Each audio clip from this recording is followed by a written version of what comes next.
hello everyone welcome to my YouTube channel मैं guarantee দিব পাৰো মোৰ ভিডিঅ'ৰ পৰা গণিত তোমালোকে অতি সহজে বুজি পাবা क्वेश्चन नंबर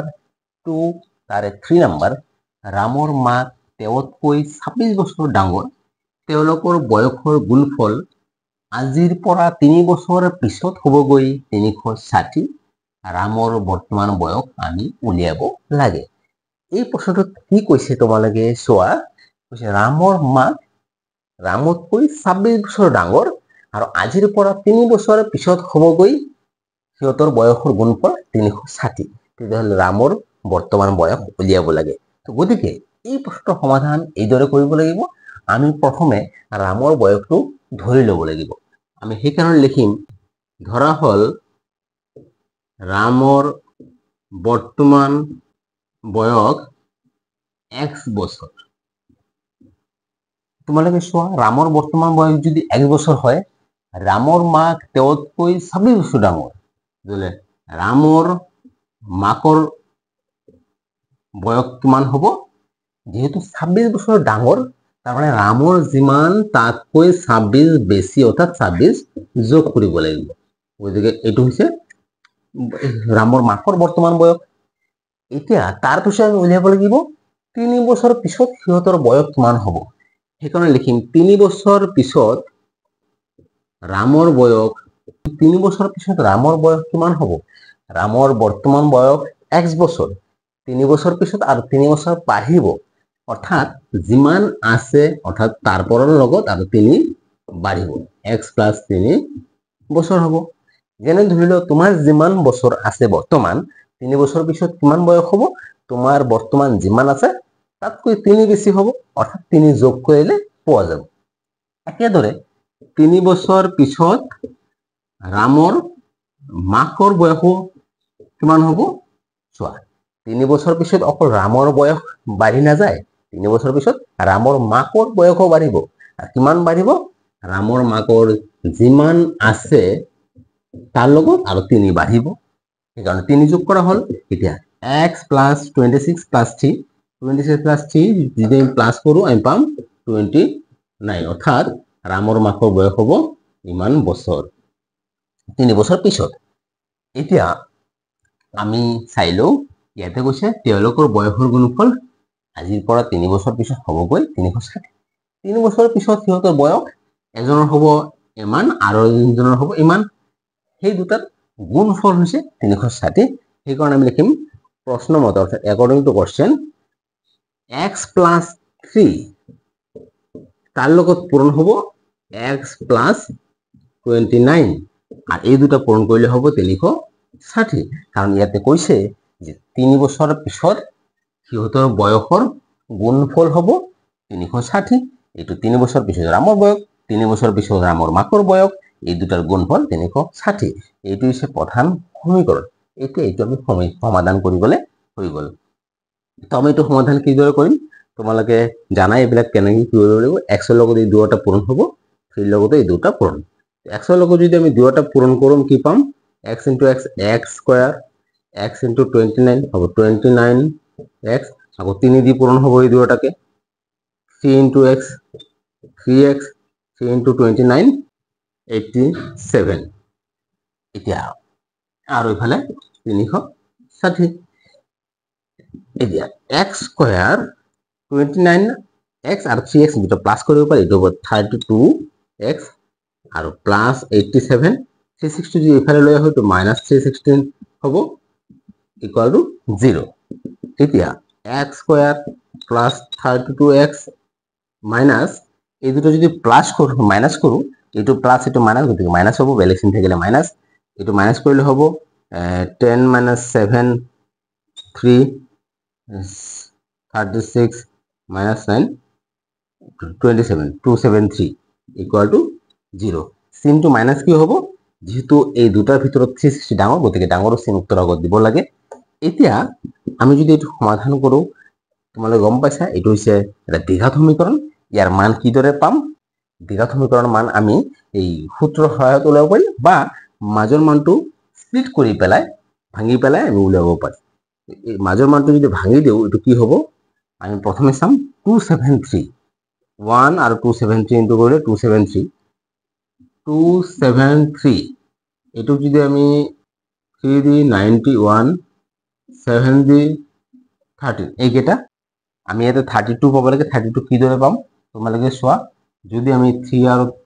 13 পূৰণ কৰো 3 আৰু 13 পূৰণ কৰিলে 39 আৰু 7 চাই লওক এই 39 ৰ পৰা যদি 7 মাইনাস কৰিম 32 পাম গতিকে ইয়াতে আমি লিখিম 30 ব্ৰেকেটৰ ভিতৰত 39 minus 7x minus 273 equal to 0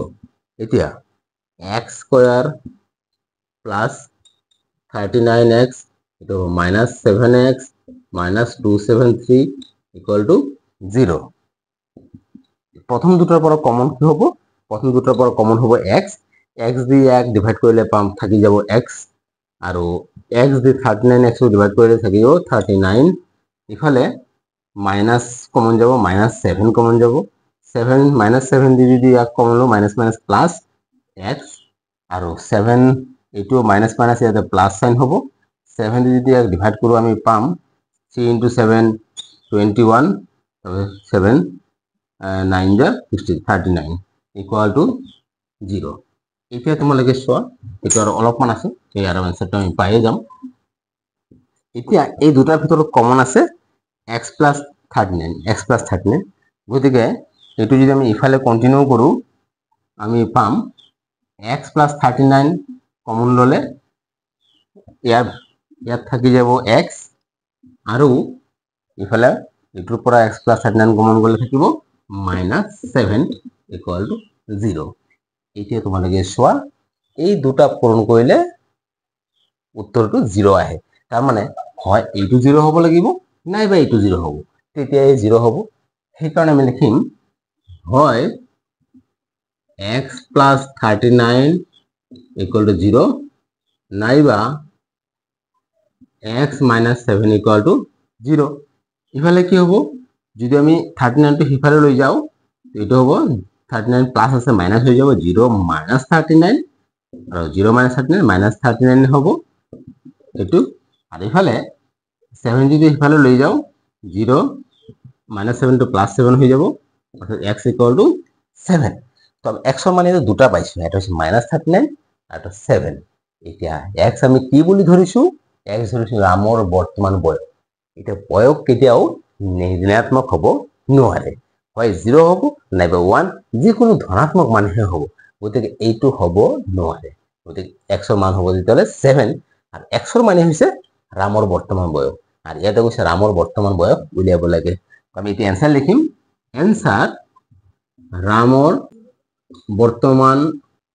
বয়স ইকুয়াল টু 7 বছর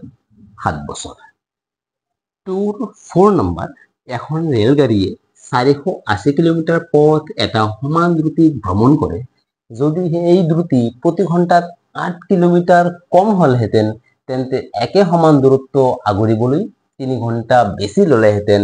আমি ৰেলগাড়ীখনৰ দ্ৰুতি উলিয়াব লাগে ইয়াতে দিয়া আছে এখন ৰেলগাড়ীয়ে 480 কিলোমিটাৰ পথ সমান স্পিডত আগবাঢ়ে যদি কৈছে তেওঁৰ স্পিড বা দ্ৰুতি 8 কিলোমিটাৰ প্ৰতি ঘন্টাত কম হলেহেতেন তেতিয়া হলে আগত যিমান দূৰত সময় লাগিছিল তাতকৈ 3 ঘন্টা বেছি লাগিলে হেতেন তেতিয়া হলে সেই ৰেলগাড়ীখনৰ দ্ৰুতি উলিয়াব লাগে এই প্ৰশ্নটোত আমি প্ৰথমে যি দিয়া আছে চাইলো দূৰত্ব দিয়া আছে আমি শৰ্টকাট লিখিম যে দূৰত্ব ইকুয়াল টু দূৰত্ব দিয়া আছে 480 কিলোমিটাৰ এতিয়া তাৰপিছত বাকি একো দিয়া নাই আমি যেটো উলিয়াব লাগিব ৰেলগাড়ীখনৰ দ্ৰুতি সেইটো আমি ধৰি লম সেইকাৰণে লিখিম ধৰা হল ৰেলগাড়ীখনৰ দ্ৰুতি x কিলোমিটাৰ প্ৰতি ঘন্টা অৰ্থাৎ প্ৰতি ঘন্টা x কিলোমিটাৰ এতিয়া এটা সূত্ৰ তোমালোকৰ নিশ্চয় মনত আছে distance equal to speed into time অর্থাৎ distance equal to speed into time একই সূত্র যদি আমি আকৌ যদি টাইম ওলাব খুঁজো time equal to distance divide by speed আমি এই সূত্রটো ইয়াতে ব্যবহার করি দূরত্ব যদি আমি দ্ৰুতিৰে হৰণ কৰো আমি সময় পাম গতিকে এই সূত্ৰটো আমাৰ ইয়াতে ব্যবহাৰ হ'ব আৰু এইটো হৈছে ডিসটেন্স মানে দূৰত্ব equal to speed into time অৰ্থাৎ দ্ৰুতি আৰু সময়ৰ লগত পূৰণ কৰিব লাগে এইটো সূত্ৰ গতিকে এই সূত্ৰটো তোমালোকে মনত ৰাখিবা এতিয়া চোৱা যদি দূৰত্ব 480 কিলোমিটাৰ হয় ৰেলগাড়ীখনৰ আৰু দ্ৰুতি যদি x কিলোমিটাৰ প্ৰতি ঘণ্টা হয় তেতিয়াহ'লে সেইখিনি দূৰত্ব অতিক্ৰম কৰিবলৈ কিমান সময় লাগিব এতেকে সময় লাগিব ইতিমধ্যে শৰ্টকাট লিখিছো তো সময় কিমান লাগিব সময়ৰ সূত্ৰটো কি এই দূৰত্ব কাক হৰণ হ'ব দ্ৰুতি দি এই দূৰত্ব কিমান মই ইফালে লিখি দি গৈ আছো দূৰত্ব হৈছে 480 কিলোমিটাৰ আৰু দ্ৰুতি আমি কিমান ধৰিছো x অর্থাৎ 480 বাই x কিমান যেহেতু এই দ্রুতি লওয়া হয়েছে 1 কিলোমিটার প্রতি ঘন্টা গতিকে এইটাও হবে ঘন্টা হ্যাঁ অর্থাৎ আমার 480 কিলোমিটার দূরত্ব অতিক্রম কৰিবলৈ সময় লাগিব 480 বাই x ঘন্টা আকৌ তোমালোকে চোৱা আকৌ ইয়াতে কৈছে যে যদি এই দ্রুতি প্রতি ঘন্টা 8 কিলোমিটার কম হলেহেঁতেন অর্থাৎ আমি লিখিম নতুন দ্রুতি ইয়াতে কৈছে যে দ্রুতি 8 কিলোমিটার কম হলেহেঁতেন মানে যিমান আছিল তাতকৈ 8 কম হলেহেঁতেন তো যিমান আছিল কিমান আছিল ধৰিছো x তাতকৈ 8 কম হোৱা মানে 8 মাইনাস কৰিব লাগিব x মাইনাস 8 কিলোমিটার প্রতি ঘন্টা আর দূরত্ব কিমান দূরত্ব তো হেতুই আছে সমানে দূরত্ব এদিকে লিখিম এদিকে লবলগীয়া সময় এতিয়া কিমান সময় লাগিব একে দূরত্ব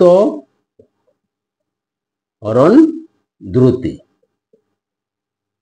তো দূরত্ব তো 480 হয় আর এটা নতুন দ্রুতি কিমান পাইছো x মাইনাস 8 তো ইমান ঘন্টা এটা তোমালোকে চোৱা এইখিনি পৰা তোমালোকৰ ক্লিয়াৰ হ'ব যদি 480 কিলোমিটাৰ দূৰত্ব যেতিয়া অতিক্ৰম কৰিছে আৰু দ্ৰুতি আছিল 1 কিলোমিটাৰ প্ৰতি ঘণ্টা তেতিয়া সময় লাগিছিল 480 বাই x যদি স্পিড কমি যায়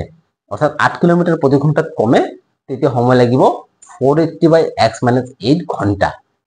এতিয়া আমি ইয়াৰ পৰাই সমীকৰণ তৈয়াৰ কৰিব লাগিব এই সমীকৰণটো কি কাৰণ ইয়াতে কৈছে যদি 8 কিলোমিটাৰ কম হলেহেঁতেন দ্ৰুতি তেতিয়াহলে একে সমান দূৰত্ব অতিক্ৰম কৰিবলৈ 3 ঘন্টা বেশি ললেহেঁতেন অৰ্থাৎ এই ইয়াতে দূৰত্ব কমি যোৱাৰ লগে লগে যেটো সময় লৈছে এই সময়টো আগৰ সময়তকৈ 3 ঘন্টা বেশি তো এটা আমি কেনেকৈ লিখিম অ্যাকৰ্ডিং টু কোশ্চেন এইটো যেহেতু ইয়াতে যেহেতু সময় বেশি লাগিছে আগৰটোতকৈ গতিকে এইটোৰ পৰা হেতু মাইনাস কৰিম 480 by x minus 8 তাৰপৰে এইটো মাইনাস কৰিম 480 by x কিমান হবো 3 হবো কাৰণ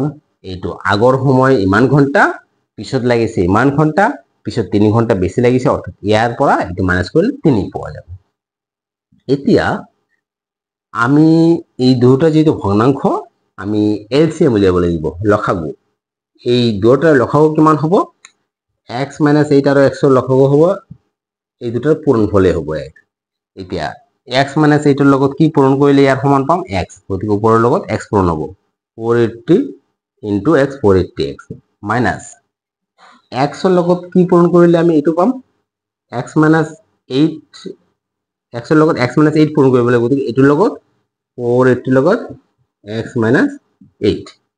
equal to 3 এটা আমি সমাধান কৰি গলে হল এটা 4 উপৰত যদি আমি এইটো আমি পূৰণ কৰো এইটো 480x minus 480x minus minus plus এইটো পূৰণ কৰিলে পাম 8 into 0 0 864 4 square 3840 আৰু এইটো পূৰণ কৰিলে পাম x square minus 8x equal to 3 এতিয়া এই 480 পজিটিভ এটো নেগেটিভ গতিকে এটো মাইনাস হ'ব বা কাটা যাব এটো কাটিলে একো না থাকে উপৰত থাকিব 3840 এতিয়া এই তলৰটো যদি আমি হিফালে লৈ যাও এটো হ'ব হৰণ হৈ আছে পূৰণ হ'ব গতিকে 3 into x square 3 আগত এনেকৈ লিখি দিওঁ পূৰণ x স্কয়ার মাইনাস 8x এতিয়া 3840 equal to 3 into x 3x square minus 24x এতিয়া রাইট সাইডত যি আছে গোটেইখিনি লেফট আর লেফটত রাইটত আনিব পাৰো অর্থাৎ টোটাল রাইট সাইডত যি আছে লেফটত লিখিম minus 24x টোটাল লেফট সাইডত যি আছে রাইট সাইডত লিখিম এনেকৈ কৰিব পাৰা যে এনেকৈ কোনো ভুল নহয় তেতিয়াহলে প্লাস মাইনাস মাইনাস প্লাস নহয় গোটেইখিনি যদি হলনি কৰি দিওঁ এতিয়া এই 3840 টো বাওফালে আনি বাকিখিনি কাম মই ইফালে কৰি আছো 3840 টো বাওফালে আনো 3x স্কয়ার minus 24x এটো প্লাস আছে ইফালে আহিলে হ'ব minus 3840 equal to 0 গোটেই কেইটা 3 ৰে হৰণ যায় গতিকে 3 ৰে যদি হৰণ কৰো আমি পাম x স্কয়ার minus 8x এটো পাম 3 1 যা 3 3 2 যা 8 8 0 equal to 0 ইমান 3 টো হৰণ হৈ আছে ইফালে গলে পূৰণ হ'ব গতিকে x স্কয়াৰ পূৰণ হৈ আছে ইফালে গলে হৰণ হ'ব x square minus 8x minus 1280 0 divided by 3 এতিয়া এইটো আমি এই আকৌ দ্বিঘাত সমীকৰণ হল মাজৰ মানটো ভাঙি পেলাই আমি x ৰ মান উলিয়াব লাগিব x স্কয়ার minus 1280 এইটো 2 দি 640 2 দি 320 again 2 দি 160 again 2 di 80 again 2 di 40 2 di 20 2 di 10 2 di 5 এতিয়া ইয়াৰ পৰা আমি দুটা গ্ৰুপ কৰিব লাগিব তোমালোকে চোৱা মই যদি ইয়াতে এই 2 এট ইয়াৰ পৰা 1 2 3 4 পাঁচটা 2 লও ইয়াৰ পৰা এইখিনি পাঁচটা 2 পূৰণ কৰিলে হ'ব 32 আৰু বাকি যেকেটা ৰৈ গল একেটা যদি পূৰণ কৰো 2 into 2 into 2 8 into 5 40 চাইলো 40 আৰু 32 40 ৰ পৰা 32 মাইনাস কৰিলে 8 পাম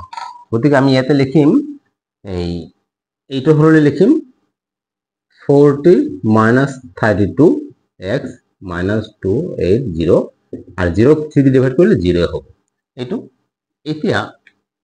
আমি ব্র্যাকেটটো উলাই দিলে আমি পাম x square minus 40x minus minus plus 32x minus 1280 equal to 0 এতিয়া এই দুটাৰ পৰা x কমন যাব x কমন গলে x minus 40 হব ইফালে ডাইরেক্ট 32 কমন যাব 32 কমন গলে ইফালে x থাকিব আর ইফালে আহিব 40 গতিকে ইকুয়াল টু 0 এতিয়া এই যে দুটা আছে দুটাৰ পৰা x minus 40 এটো আছে সরি এটো মাইনাস হবো এটা মাইনাস আছে x minus 40 যদি আমি আপ কমন লও আমি পাম এটো থাকি যাব x আর ইফালে থাকি যাব প্লাস 32 ইকুয়াল টু 0 এই দুটা পূরণ কৰিলে 0 হ'ব অর্থাৎ আমি পাম হয় x minus 4 equal 40 equal to 0 হ'ব বা x plus 32 equal to 0 এতিয়া এই 40 যদি হিফালে লৈ যাও এটো প্লাস 40 হৈ যাব আর এটো হৈ যাব minus 32 x আমি কি ধৰিছিলো x ধৰিছিলো ৰেলগাড়ীখনৰ দ্ৰুতি অৰ্থাৎ স্পিড কেতিয়াও ঋণাত্মক হ'ব নোৱাৰে অৰ্থাৎ -32 হ'ব নোৱাৰে তেতিয়ালে x ৰ মান 40 হ'ব তো আমি অ্যানসাৰ পাম ৰেলগাড়ীখনৰ দ্ৰুতি হ'ব 40 কিলোমিটাৰ প্ৰতি ঘন্টা ডিয়াৰ ফ্ৰেন্ডস ভিডিওটো ভাল লাগিছে নে কমেন্ট কৰি জনাবা যদি ভাল লাগিছে চ্যানেলটো সাবস্ক্ৰাইব কৰিবা ভিডিওটো লাইক কৰিবা আৰু যিমান বেছি বন্ধু বান্ধৱীৰ লগত শেয়াৰ কৰিবা মই সিমানে বেছি উৎসাহিত হ'ম আৰু তোমালোকৰ কাৰণে নতুন নতুন ভিডিও তৈয়াৰ কৰিম গতিকে ভিডিওটো চোৱাৰ বাবে ধন্যবাদ